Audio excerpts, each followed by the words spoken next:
Is Ideal Cut just a label? Who decides what is ideal? And should you trust them? Ideal Cut is one of the most misunderstood and crucial concepts of buying diamonds, particularly for detail-oriented and affluent consumers. Most buyers think that Ideal Cut diamonds are the top quality diamonds. But what if I told you that 99 out of 100 of so-called Ideal Cut diamonds do not meet our standards? So why should you care about Ideal Cut or the cut of the diamonds? Without going deeply into physics, the simple reasoning is, if a diamond is wrongly cut, badly cut, it won't sparkle. It'll look like a piece of dull glass. The cut determines the sparkle of the diamond, the brilliance and the fire. That's what everybody wants from their diamond. Everybody wants beautifully sparkling diamond. So that also means that these kind of diamonds, their value is higher than badly cut diamonds. So the cut determines the value of the diamond as well as sparkle, brilliance and fire. Ideal Cut is seen as the top of the cream when it comes to diamonds that sparkle. But have you ever read a definition of it? Have you heard an explanation what it means? Are there any standards? As a matter of fact, it doesn't say anything. There are no regulations or standards. The Ideal Cut, the term, goes back to 1919 when Marcel Tolkowsky got determined and calculated the ideal proportions of a diamond when it comes to brilliance and fire. He calculated specific angles that will maximize diamond's brilliance and fire. So that's where the term Ideal Cut diamond comes from. There are a few things to consider. Tolkowsky made a mistake. He didn't work with the girdle. To get the math simplified, to make it simpler for himself, he considered diamonds as if they didn't have any girdle. Well, what that means, that sharp edge would most probably break and it would cut people. And another thing is, yes, he calculated one set of numbers that will bring the diamonds to maximum sparkle, brilliance and fire. But it's only one set of numbers. Now, can you imagine how difficult it would be to go around the world and try to find that one set of perfect proportions? If you ever got lucky and you actually found that kind of diamond, well, it's not enough. Because it might be milky and hazy, and that means that diamond, even with perfect Tolkowsky's proportions, would never sparkle. Fortunately, this one mistake enabled Garry Holloway to calculate wider range of proportions, wider criteria for Ideal Cut diamonds. We'll talk about it in more detail a bit later. But even with Garry's criteria that are much kinder than Tolkowsky's one set of angles, Garry rejects 97 out of 100 of GIA Triple Excellent diamonds. So let's talk about the labs. What do diamond labs do? GIA has an excellent cut. From GIA website, they define an excellent cut grade means that a diamond has been cut within parameters that allow the diamond to give off intense brightness, sparkle and fire, while having an even pattern of light and dark areas, scintillation. Well, as I said, 97 out of 100 of GIA Triple Excellent diamonds, that means the diamonds with an excellent grade cut. Garry's Ideal Cut diamonds criteria reject. IGI have Ideal Cut grade and light performance as well. These are based on ideal scope images. IGS has light performance grade. They have what they call AGS, Ideal. They came up with their own system back in 2005. So now, who do you trust? Which one do you choose? Do you care? Does it matter? Well, yes, I'm going to show you a video how two 1-carat diamonds can look different. This is a video of two 1-carat diamonds in a limited lighting environment. Actually, it's just under the table. And you can see for yourself that one of these diamonds look almost twice as big than the other one.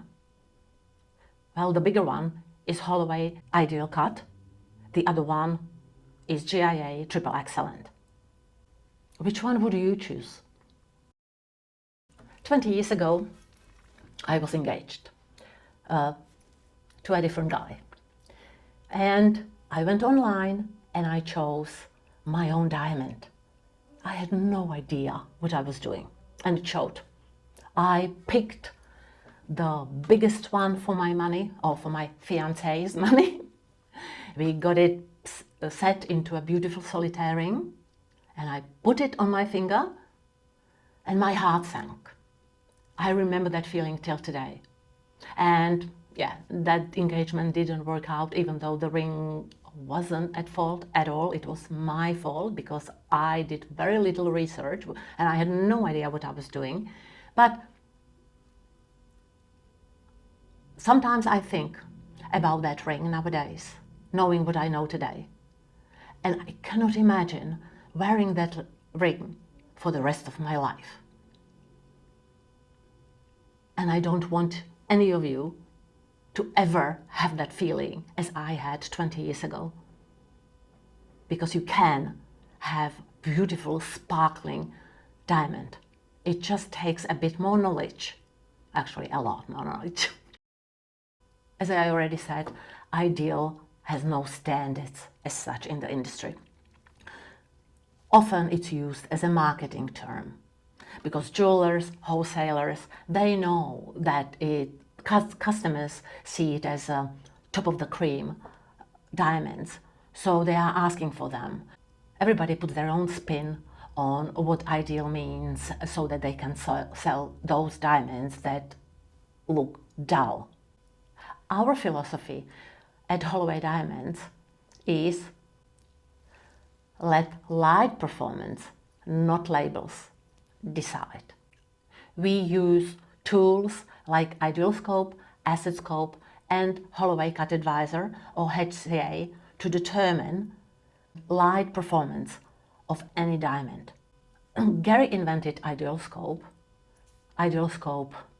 many decades ago, and that tool can be used by small children. Really, it's that easy to use. You just look through it, you can see the video or pictures, we put it on the screen.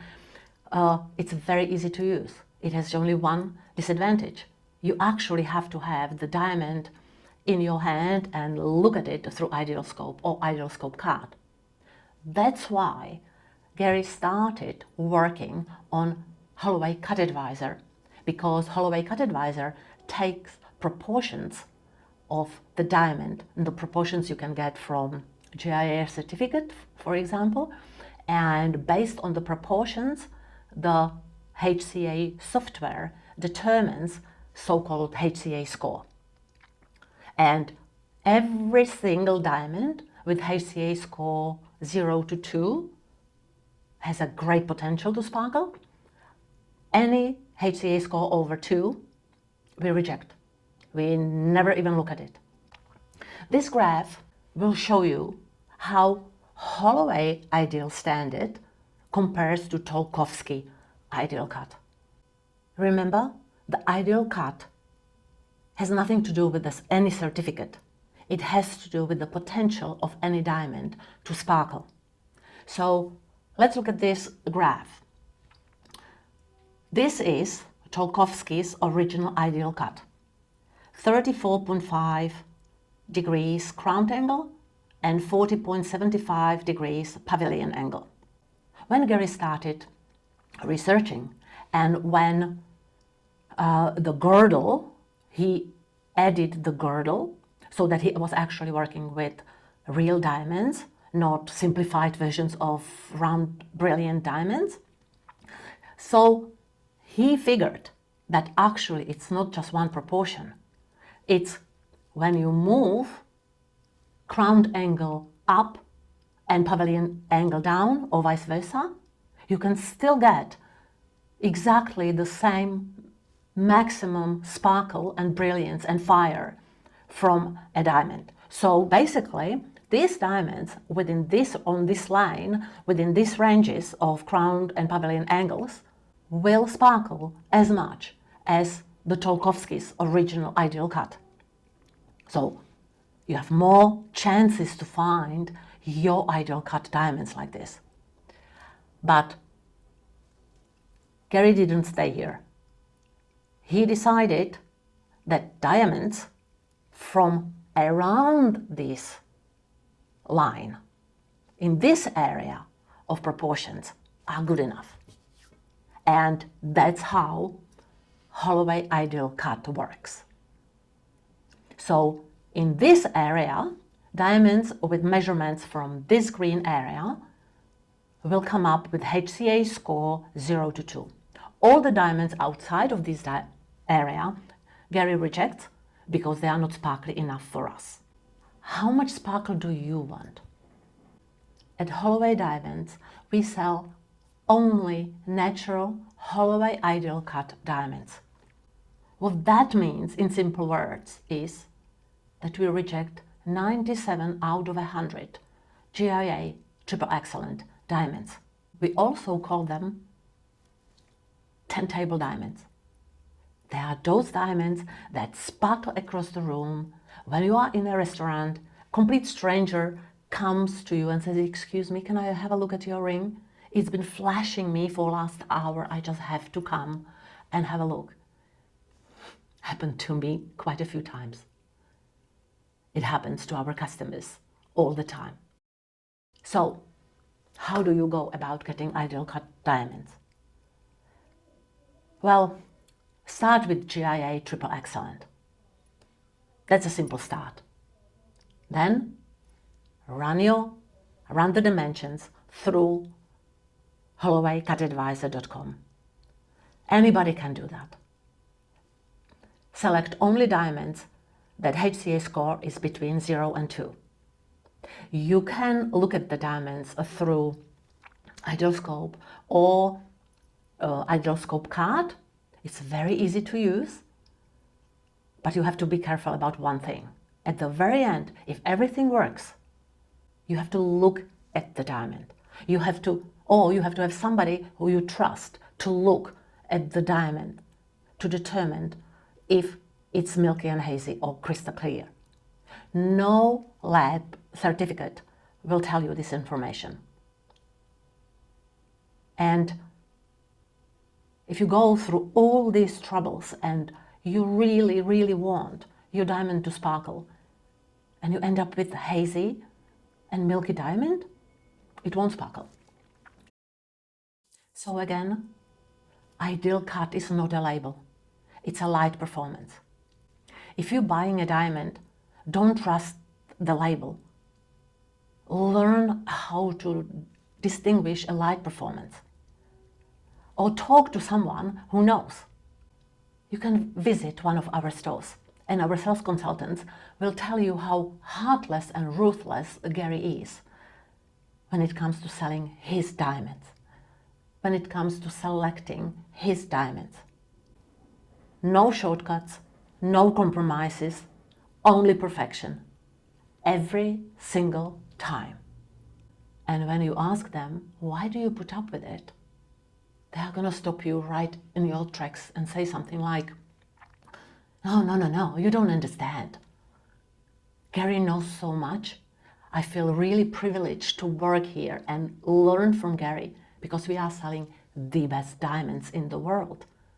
If you want to know more details about any of these topics, you can find videos that we recorded from Garry's presentation at the GIA annual national conference, or you can go to a website. I am gonna put a link in the description and read the whole patent of how Holloway Cut Adviser works. If you enjoyed this video so far and you want to know more about diamonds, more about industry's ups and downs, who is who, what's real and what's not, please subscribe to my channel. Thank you.